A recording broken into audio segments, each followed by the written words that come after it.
I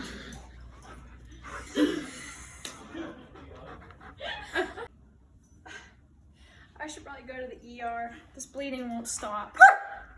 This is your fault! Hello, how you doing today? Not very well. Can you tell me what happened? Well, I was playing with my dog and she bit me and I won't stop bleeding. Are you on any meds? Yes, I'm on enoxaparin. Lovenox. Do you know how to take it? Do you know how much you took this morning? Yeah, my doctor prescribed it after my abdominal surgery, but I think I took too much. I accidentally double dosed. I took it this morning. I didn't remember taking it and I did it again.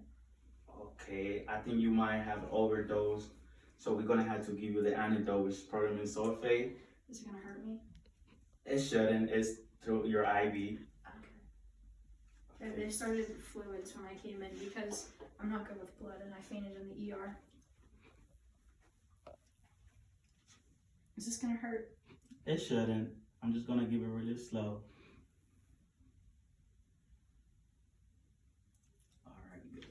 Alright, I'm gonna teach you some of the stuff that you should do to avoid that from happening. You shouldn't double dose. You should only take one dose of the med, and you should give on your abdomen 1 inch away from the umbilicus. Oh, I've been giving them in my neck. On your neck? I don't think that's safety at all. My doctor didn't teach me well. Shame on him. So you should avoid IM injection. You should avoid taking any NSAID or ibuprofen or aspirin. Okay. Hi, I'm your home health nurse, Seth from the ER. I'm just here to observe you, so go ahead with your normal day-to-day activities. Okay, so I usually start my day with some coffee. Okay. Over here's the Oh, watch the edges. Watch the edges. You don't want to bruise yourself. Okay. Next, I usually start by cutting open my bread. Oh, make sure with those scissors, you watch for your cutting. Don't want to cut yourself. Next, I usually chop my potatoes for my breakfast. Watch with super sharp knives. You might cut off your fingers. Oh, okay. Yeah, especially with the medicine you're on, you bleed a little too easily, so you don't want your bruises, cutting yourself, especially with knives dangling like that one, and your dog here. You came in with a pretty nasty bite in the ER. We're healing now. The doctor also told me that I should not do the enoxaparin injections in my neck as I have been. Yeah, enoxaparin should typically go as a sub-Q shot in your abdomen. We don't really give it in the neck. That's kind of unsafe.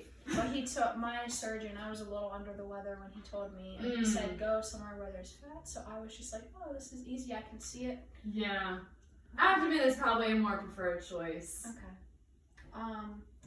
Is there anything else that I should watch for, or is that about it? I think that's it. Just watch these super sharp edges and watch with like bruising and everything. Watch your knives and your fingers, because if you bruise or if you cut yourself, you're going to bleed a lot and we're going to see you back in ER. And we really don't want that. No.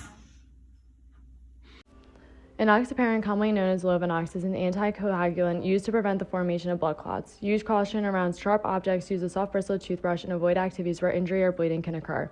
Enoxaparin should not be used in adjunct with warfarin, aspirin, and other antiplatelet drugs, as this increases the risk of uncontrolled bleeding. If you are diabetic taking Levemir, you should not take enoxaparin. Side effects include dizziness, osteoporosis, headache, pain, swelling, or redness at the injection site, and increase in liver enzymes. Alcohol should be avoided when testing enoxaparin. Notify your doctor of any bleeding, unusual bruising, black tarry stools, and bleeding from the surgical site. Enoxaparin. Live free from a DVT.